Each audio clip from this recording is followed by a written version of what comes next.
Manajemen Toyota pun mulai melakukan PHK secara besar-besaran dan juga pengurangan gaji karyawan. Oleh karena hal tersebut, karyawan Toyota melakukan mogok kerja besar-besaran selama 2 bulan. Halo guys, kembali lagi dengan saya Andres di Aci Cohex TV, channel yang akan membahas latar belakang perusahaan-perusahaan terkenal di dunia ini. Jadi bagi yang tertarik, langsung saja di subscribe. Semoga Anda diberikan rezeki berlimpah guys. Alright guys, kali ini saya akan membahas perusahaan mobil terbesar di dunia saat ini, yaitu Toyota guys. Saya yakin di garasi Anda semua juga pasti ada mobil merek Toyota ya guys ya. Gak peduli seberapa kaya pun orang, pastinya ada mobil Toyota di garasi mereka guys. Jadi mobil tersebut diibaratkan seperti mobil wajib untuk setiap keluarga ya guys ya. Tapi tahukah Anda siapa orang di balik lahirnya perusahaan mobil terbesar tersebut? Sebelum saya bercerita lebih lanjut, mari kita lihat dulu intro yang satu ini.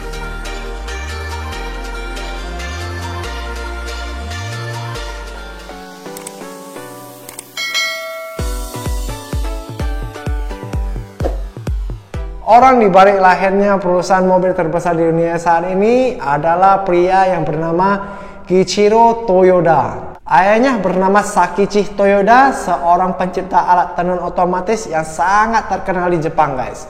Bahkan ayahnya dijuluki sebagai Thomas Alva Edisonnya Jepang. Sistem kerja mesin otomatis yang diciptakan oleh ayahnya bahkan masih digunakan oleh Toyota hingga saat ini guys.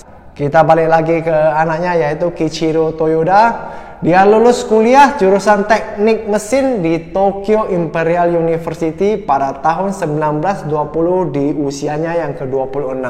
Setelah tamat, Kiichiro Toyoda sempat bekerja di perusahaan ayahnya, yaitu Toyoda Loomworks. Di sana dia membantu memperbaiki sistem kerja perusahaan ayahnya supaya lebih efektif lagi ya guys. Tak lama setelah bekerja di perusahaan ayahnya, Kiichiro Toyoda melanjutkan studinya lagi untuk mempelajari manufaktur pabrik hingga ke Inggris dan juga Amerika. Pada tahun pertamanya di negara tersebut, Kiichiro Toyoda langsung jatuh cinta dengan dunia otomotif guys. Dari situlah Kiichiro Toyoda terus fokus untuk mempelajari tentang proses manufacturing mobil ya guys ya, atau proses pembuatan mobil. Singkat cerita, ayah dari Kiichiro Toyoda meninggal pada tahun 1930 dan posisi pemimpin perusahaan pun diserahkan ke saudara iparnya, yaitu Risaburo Oshima. Setelah itu, Kiichiro Toyoda mengajukan untuk membuat divisi mobil kepada Risaburo Oshima karena Kiichiro sangat tertarik sekali dengan dunia otomotif mobil. Dan akhirnya pada tahun 1933, Kiichiro Toyoda berhasil meyakinkan Risaburo untuk mendanai divisi mobil. Dan yang pertama kali dilakukan Kiichiro Toyoda adalah membeli mobil sedan Chevrolet. Setelah itu, dia merekrut mekanik-mekanik yang paling pandai di seluruh Jepang untuk membongkar pasang mobil Chevrolet tersebut untuk mempelajari bagaimana cara kerjanya. Para mekanik pun mulai merancang prototipe mesin mobil pada bulan Mei 1934. Dan barulah pada tanggal 25 September 1934, mesin prototipe Toyota yang pertama berhasil diciptakan setelah melewati serangkaian percobaan dan kegagalan selama 5 bulan terakhir ini. Setelah mesin tersebut berhasil diciptakan, Kiichiro Toyoda dan timnya pun berunding untuk desain mobilnya. Karena pada saat itu hanya mesin yang berhasil mereka ciptakan, tetapi belum ada gambaran desainnya, jadi mereka terus berunding. Setelah perundingan yang lama, Kiichiro Toyoda pun akhirnya memutuskan untuk mengikuti desain dari mobil Chrysler. Karena desain dan perakitan badan mobil yang baru akan menyita waktu sekitar 3-4 tahun lamanya. Jadi Kiichiro Toyoda ini khawatir jika mereka merakit dan merancang sesuatu yang baru, sampai pada waktu mereka siap merancangnya, tren di dunia ini akan berubah lagi dan pekerjaan mereka akan sia-sia. Jadi mereka memutuskan untuk mengikuti mobil Chrysler pada saat itu ya guys. Singkat cerita, jadilah mobil rakitan pertama Kichiro Toyoda yang diberi nama dengan model A1. Mobil tersebut adalah hasil contekan gabungan dari beberapa mobil yang terkenal pada saat itu, yaitu mesin mereka contek dari Chevrolet, sasisnya dari mobil Ford, dan desainnya tentu saja mereka mengambil model dari Chrysler DeSoto. Hal pertama yang dilakukan Kichiro Toyoda setelah menyelesaikan mobil tersebut adalah dia mengendarai mobil tersebut ke pemakaman ayahnya untuk menghormati ayahnya. Dan setelah itu, Kichiro Toyoda mulai memasarkannya ke publik. Namun pada saat itu masih belum bernama Toyota, tetapi nama yang dipakai adalah masih Toyoda. Jadi mobil Toyoda ya pada saat itu. Harga yang ditaruhkan kepada publik pada saat itu adalah 3.350 yen atau sekitar 450.000 rupiah. 450.000 rupiah guys. Sekarang nilai segitu tidak ada artinya lagi ya guys ya. Tapi pada zaman itu sudah bisa membeli sebuah mobil Toyota guys. Bukan Toyota guys ya. Jadi mobil Toyota. Itu mereka patok di bawah harga mobil Ford sekitar 50.000 rupiah guys. Jadi harganya di bawah mobil Ford sekitar 50.000 rupiah. Di tahun 1936 barulah mereka mengganti namanya menjadi Toyota, yang dianggap lebih beruntung karena butuh 8 sapuan kuas untuk menulis kata Toyota, dan juga dianggap lebih simpel secara visual guys. Dan pada tahun 1937, Kichiro Toyoda mendaftarkan nama Toyota Motor Corporation secara independen terpisah dari perusahaan ayahnya. Jadi Toyota Motor Corporation dan Toyota Loom Works ya guys ya, itu dua perusahaan yang berbeda sudah. Walaupun tetap saja itu dimiliki oleh keluarga Toyoda keduanya. Di saat itu pula pemerintah Jepang sangat mendukung Toyota guys. Mereka bahkan melarang adanya impor mobil dari luar negeri. Kichiro Toyoda yang pada awalnya hanya menjabat sebagai wakil presiden di perusahaan Toyota, akhirnya diangkat juga menjadi presiden di perusahaan tersebut pada tahun 1941. Tak lama berselang setelah itu, Perang Dunia Kedua pun terjadi guys.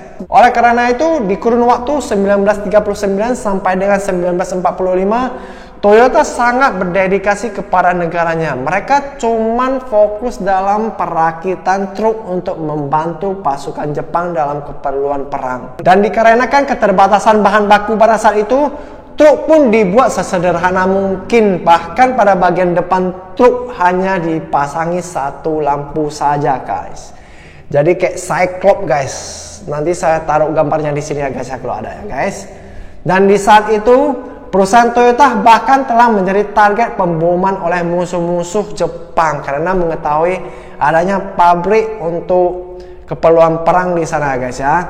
Beruntungnya Perang Dunia Kedua segera berakhir sebelum pemboman itu terjadi. Dan di tahun 1947 Toyota pun memproduksi mobil penumpang untuk pertama kalinya dengan nama Toyopet SA dan mencoba untuk memasarkannya ke publik. Setelah itu Toyota juga mengeluarkan model lain yaitu Toyopet Crown, Toyopet Master, Toyopet Corona, dan juga truk kecil yang dinamakan dengan Toyopet SB dan Stout. Pasti pada penasaran ya guys ya, kenapa mobil Toyota namanya agak lucu ya guys ya, dinamakan Toyopet. Nah, nama Toyopet tersebut diambil dari kontes nama yang diadakan oleh Toyota di tahun 1947. Namun nama tersebut tidak dipakai lagi pada tahun 1960 karena mendapat respon yang sangat negatif di negara Amerika. Ya kita tahu sendiri ya guys ya, di negara Amerika Serikat itu Toyopet itu kayak seperti ada artinya guys. Bisa diplesetin menjadi toy itu mainan.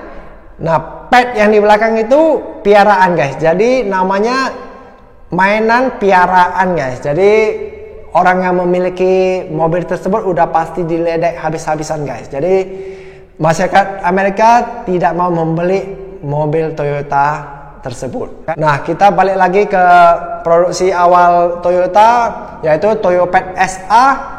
itu tidak laku guys, karena saat peluncurannya itu perekonomian di Jepang pada saat itu sedang berada dalam kondisi terparah yang pernah ada guys. Akhirnya Toyota sendiri pun berada di ambang kebangkrutan pada tahun 1949. Kapal oleng kapten. Jadi Toyota pun dengan terpaksa meminjam uang pada berbagai bank yang bersedia meminjamnya. Dan pada tahun 1950, Toyota pun hanya sanggup memproduksi sebanyak 300 truk dan sudah hampir gulung tikar guys. Manajemen Toyota pun mulai melakukan PHK secara besar-besaran dan juga pengurangan gaji karyawan.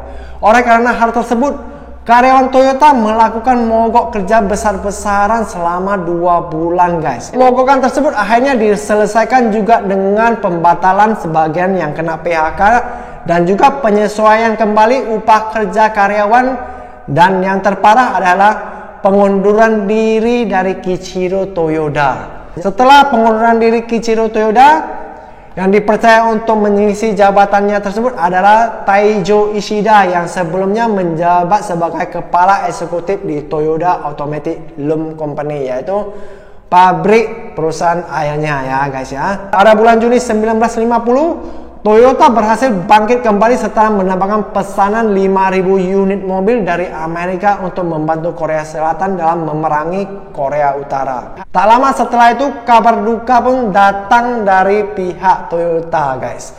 Founder dari Toyota yaitu Kiichiro Toyoda wafat pada tanggal 27 Maret 1952. Jadi masih muda ya guys ya, udah meninggal mungkin akibat stres juga guys, karena perusahaan Toyota tidak berjalan sebagai mestinya karena banyak kendala guys ya. Bukan mereka tidak mampu guys, tapi banyak kendala seperti perang dunia, seperti perekonomian Jepang sedang remuk lah, dan banyak hal lagi guys. Dan pada tahun 1957 Toyota mengekspor mobilnya untuk pertama kalinya ke Amerika, yaitu Toyota Crown guys. Setelah ekspor tersebut, Toyota pun terus berkembang dengan mendirikan showroom di Amerika dan juga di Brazil. Tak sampai di situ saja, pada tahun 1960 Toyota melakukan ekspansi lagi dengan membangun pusat riset dan pabrik di Thailand. Mereka juga bekerjasama dengan Hino Motors dan Daihatsu. Setelah itu, Toyota pun terus berekspansi ke Australia dan juga Kanada.